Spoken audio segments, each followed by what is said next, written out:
Huwag ihalo sa kape ang 5 pagkaing ito, delikado. Kapamilya, alam natin na maraming Pilipino ang hindi makapagsimula ng araw ng walang isang tasa ng kape. Para sa iba, parang kulang ang umaga kapag walang kape, parang hindi umaandar ang katawan. Pero eto ang hindi alam ng marami. May ilang pagkain na kapag isinabay sa kape, imbes na makatulong ay maaaring makasama pa sa katawan. At ang mas nakakagulat, ilan sa mga pagkaing ito ay karaniwang kasama sa almusal ng maraming Pilipino. Isipin ninyo yung mga paborito nating kombinasyon, akala natin harmless, pero sa totoo lang may epekto sa kalusugan na hindi natin agad nakikita. Kaya sa video na ito, pag-uusapan natin ang 5 pagkain na hindi magandang ipares o isabay sa kape at ipapaliwanag kung bakit maaaring maging delikado ang mga ito sa ating kalusugan. Siguraduhing panoorin hanggang sa dulo dahil ang huling pagkain sa listahan ay isa sa mga pinakakaraniwang partner ng kape sa maraming bahay. Kapamilya, alam natin na ang kape ay isa sa pinaka-popular na inumin sa buong mundo. At hindi lang ito pampagising, marami rin itong posibleng benepisyo kapag iniinom sa tamang dami. Halimbawa, ang caffeine sa kape ay nakakatulong para maging alerto ang isip, mas tumalas ang focus at magbigay ng dagdag na energy para sa araw. May ilang pag-aaral pa nga na nagpapakita na ang moderate coffee consumption ay maaaring may kaugnayan sa ilang benepisyo sa kalusugan gaya ng mas mababang risk sa ilang sakit. Pero eto ang mahalagang tandaan, hindi lang ang kape ang dapat nating isipin. Ang mga pagkain na isinasabay natin dito ay may malaking epekto rin. Maaari itong makaapekto sa digestion, blood sugar, at your nutrient absorption. At kung mali ang kombinasyon, imbes na makatulong, maaari pang makasama sa katawan.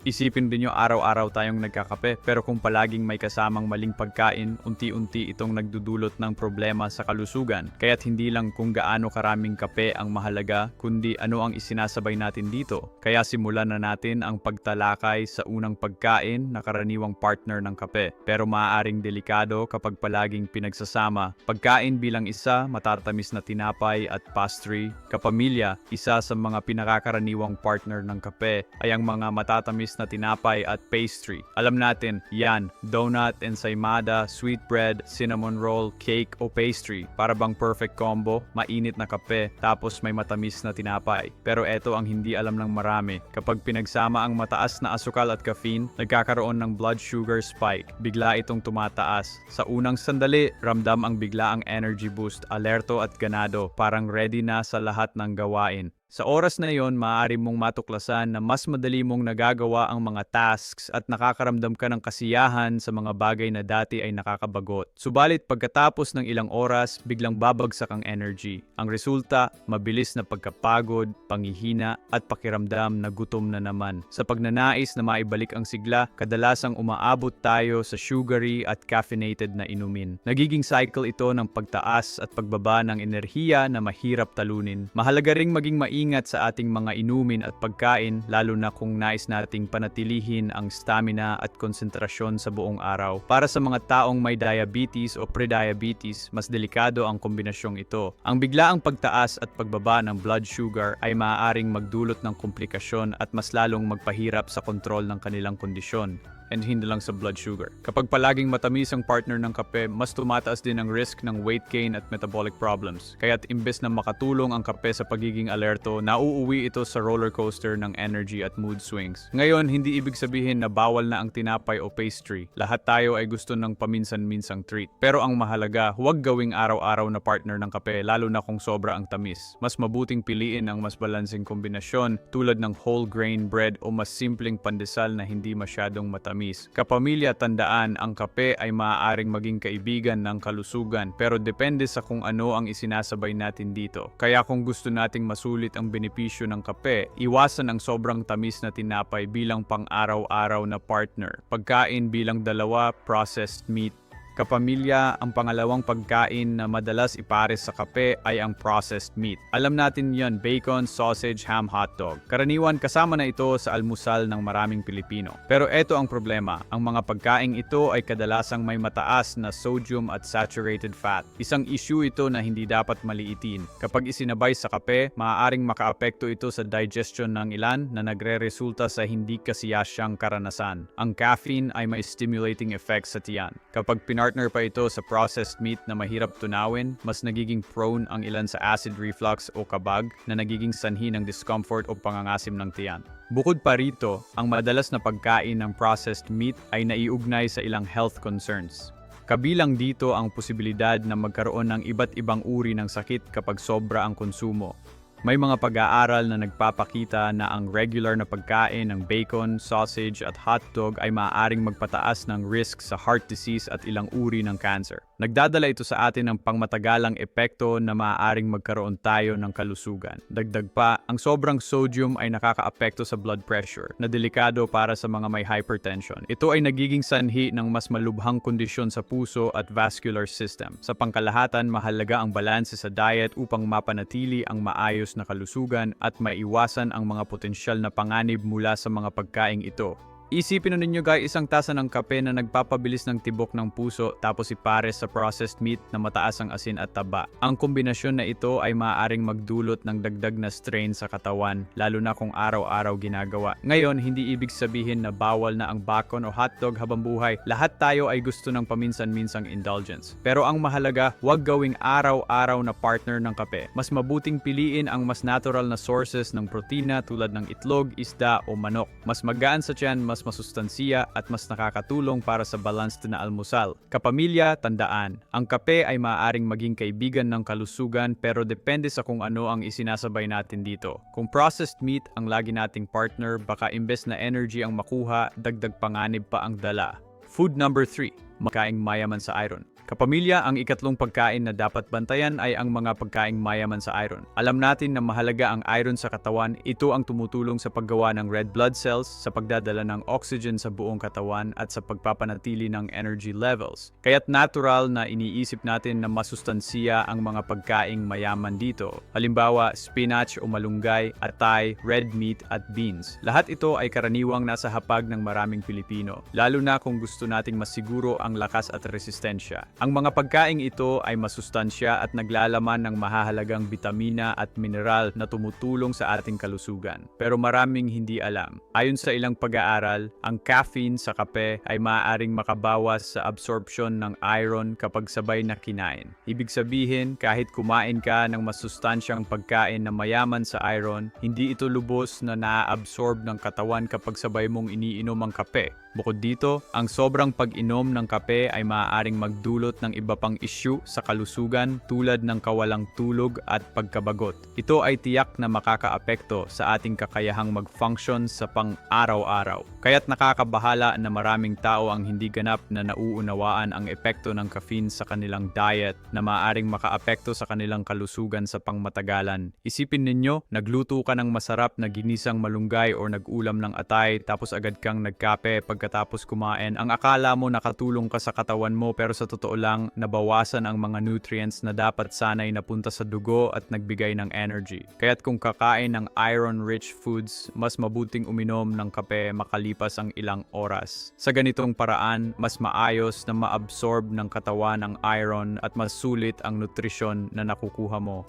Kapamilya, tandaan, hindi masama ang kape at hindi rin masama ang iron-rich foods. Pero kapag pinagsama sa maling oras, nababawasan ang benepisyo. Kaya't kung gusto nating masulit ang sustansya ng malunggay, atay o beans, ihiwalay natin ang oras ng pag-inom ng kape. Sa simpleng adjustment na ito, mas mapapangalagaan natin ang ating energy, dugo at kalusugan sa pangmatagalan. Pagkain bilang 4 matatamis na inumin. Kapamilya, ang ika-4 na dapat iwasan ang isabay sa kape ay ang matatamis na inumin. Alam natin na marami sa atin ang mahilig sa soft drinks, milk tea, sweetened juice o matamis na iced tea. Madalas, iniisip natin na mas masarap kapag may kasabay na malamig na inumin habang umiinom ng mainit na kape. Pero ito ang hindi alam ng marami. Kapag pinagsama ang caffeine mula sa kape at mataas na sugar intake mula sa matatamis na inumin, biglang tumataas ang kabuuang calories na nakokonsumo. Ang resulta, blood sugar spike.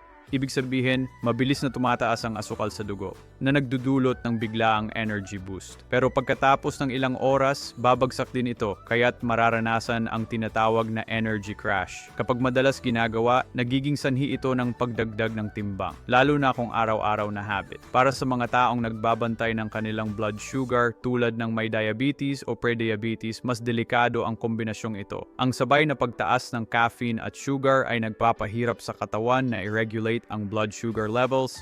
Isipin ninyo, doon isa ng tasa ng kape na pampagising, tapos sabayan ng isang baso ng soft drinks o milk tea. Sa unang sandali, parang ang lakas-lakas mo. Pero maya-maya, biglang panghihina, gutom ulit, at minsan pa'y irritable. Ang akala mo nakatulong, pero sa totoo lang, nagdulot ng roller coaster sa katawan. Ngayon, hindi ibig sabihin na bawal na ang matatamis na inumin. Lahat tayo ay gusto ng paminsan-minsang treat. Pero ang mahalaga, huwag gawing araw-araw na partner ng kape. Mas mabuting piliin ang tubig, unsweetened tea, or mas natural na inumin kung gusto ng kasabay. Kapamilya, tandaan, ang kape ay maaaring maging kaibigan ng kalusugan. Pero kapag isinabay sa sobrang tamis, nagiging kaaway ng ating blood sugar at energy levels. Kaya kung gusto nating masulit ang benepisyo ng kape, iwasan ang sabay na pag-inom ng matatamis na inumin. Pagkain bilang 5 citrus fruits. Kapamilya, ang ikalimang pagkain na dapat iwasang isabay sa kape ay ang citrus fruits. Karaniwan itong bahagi ng almusal ng maraming Pilipino, orange, lemon, calamansi at grapefruit. Madalas pa nga iniisip natin na mas healthy kapag may kasamang prutas ang kape. Pero eto ang hindi alam ng marami. Ang kape ay natural na acidic at ang citrus fruits ay acidic din. Kapag pinagsabay ang dalawang ito, mas nagiging matindi ang acid load sa tiyan. Para sa ilan, nagdudulot ito ng discomfort gaya ng heartburn, acid reflux, or stomach irritation. Isipin niyo isang tasa ng mainit na kape tapos sabayan ng isang baso ng orange juice o calamansi juice. Sa unang sandali parang refreshing, pero maya-maya ramdam na ang hapdi sa sikmura o ang biglang pagbalik ng asido sa lalamunan. Mas karaniwan ito sa mga taong may sensitive stomach o GERD, pero kahit sa mga walang sakit, maaari pa ring magdulot ng hindi komportableng pakiramdam. Bukod pa rito, ang sobrang acidity ay maaaring makaapekto sa absorption ng ilang nutrients at kapag madalas ginagawa, nagiging trigger ng digestive issues. Kaya't imbes na makatulong ang citrus fruits sa kalusugan, nagiging sanhi pa ng problema kapag isinabay sa kape. Ngayon, hindi ibig sabihin na bawal na ang citrus fruits. Sa totoo lang, napaka-healthy ng mga ito, mayaman sa vitamin C at antioxidants. Pero ang mahalaga, ihiwalay ang oras ng pagkain ng citrus fruits sa pag-iinom ng kape. Halimbawa, kumain ng orange o uminom ng calamansi juice sa ibang oras ng araw at huwag agad pagkatapos ng kape. Sa ganitong paraan, mas makukuha natin ang benepisyo ng citrus fruits nang hindi nasasakripisyo ang comfort ng tiyan. Kapamilya, tandaan. Ang tamang timing ng pagkain at pag-inom ay kasing halaga ng mismong pagkain. Kung gusto nating masulit ang sustansya ng citrus fruits at maiwasan ang stomach discomfort, huwag itong gawing partner ng kape. Healthy coffee tips. Kapamilya, kung mahilig kayo sa kape, magandang balita. Hindi naman kinakailangang iwasan ito. Sa tamang paraan, ang kape ay pwedeng maging bahagi ng isang healthy lifestyle. Ang mahalaga ay kung paano natin ito iniinom at kung ano ang isinasabay natin dito. Narito ang ilang simpleng tips upang mas maging healthy ang pag-inom ng kape. Una, iwasan ang sobrang asukal sa kape. Kapag sobra ang tamis, nawawala ang benepisyo ng kape at nagiging dagdag panganib pa sa blood sugar at timbang. Mas mabuti kung sanayin ang sarili sa mas kaunting asukal o gumamit ng mas natural na pampatamis paminsan-minsan. Ikalawa, huwag sosobra sa caffeine. Tandaan, ang sobrang kape ay maaaring magdulot ng palpitation, hirap sa pagtulog at pagkabalisa. Para sa karamihan ng tao, sapat na ang 2 hanggang 3 tasa sa isang araw. Ikatlo, ipares ang kape sa balanced meal na may protina at fiber. Halimbawa, itlog, oatmeal o whole grain bread. Sa ganitong paraan, mas stable ang energy at hindi agad babagsak ang blood sugar. Ika-4, uminom ng sapat na tubig sa buong araw. Dahil ang kape ay may diuretic effect, mas mabilis tayong nauuhaw o nade-dehydrate. Kaya't siguraduhin na may kasamang tubig para manatiling hydrated. Kapamilya, tandaan, para sa karamihan ng tao, ang moderate coffee consumption ay pwedeng maging kaibigan ng kalusugan. Ang sikreto ay nasa tamang dami, tamang timing at tamang kombinasyon. Sa ganitong paraan, masusulit natin ang benepisyo ng kape nang hindi nasasakripisyo ang ating kalusugan. Ngayon, kapamilya, Alam na natin kung ano ang mga pagkaing hindi dapat isabay sa kape at natutunan din natin ang ilang simpleng paraan para gawing mas healthy ang pag-inom nito. Ang mahalaga hindi lang basta iniinom ang kape kundi iniisip din natin kung paano ito nakakaapekto sa ating katawan.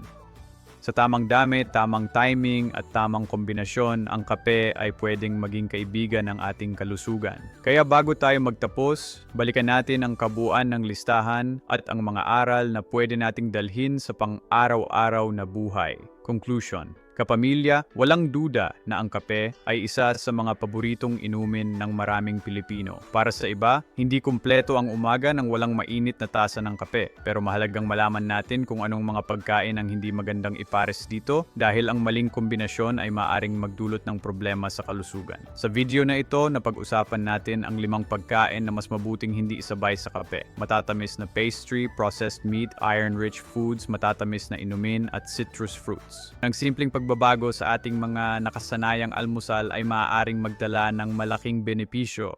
Mas maayos ang digestion, mas stable ang energy, and mas balanseng kalusugan. Hindi naman ibig sabihin na bawal na ang mga pagkain ito habang buhay, pero ang tamang timing at tamang kombinasyon ang susi para masulit ang benepisyo ng kape nang hindi nasasakripisyo ang ating katawan. Kung nakatulong sa inyo ang video na ito, huwag kalimutang ibahagi sa inyong pamilya at mga kaibigan. Malay ninyo, ang simpleng pag-share ay makatutulong sa kanila na maiwasan ang mga karaniwang pagkakamali sa pagkain. At kung gusto pa ninyo ng mga simpleng health tips para sa pang-araw-araw na buhay, huwag kalimutang mag-subscribe dito sa Gintong Kalusugan. Kapamilya, maraming salamat sa inyong panonood. Tandaan, ang pag-aalaga sa ating kalusugan ay nagsisimula sa maliliit na desisyon araw-araw at ang tamang pag-inom ng kape ay isa na roon. Tandaan, yung maliliton na hakbang araw-araw ang nagdadala ng malaking pagbabago sa ating kalusugan. Sama-sama tayong mag-ingat, mag-aral at magtagumpay sa mas masayang pagtanda. Ito ang Gintong Kalusugan para sa buhay na mas mahaba, mas malusog at mas makabuluhan.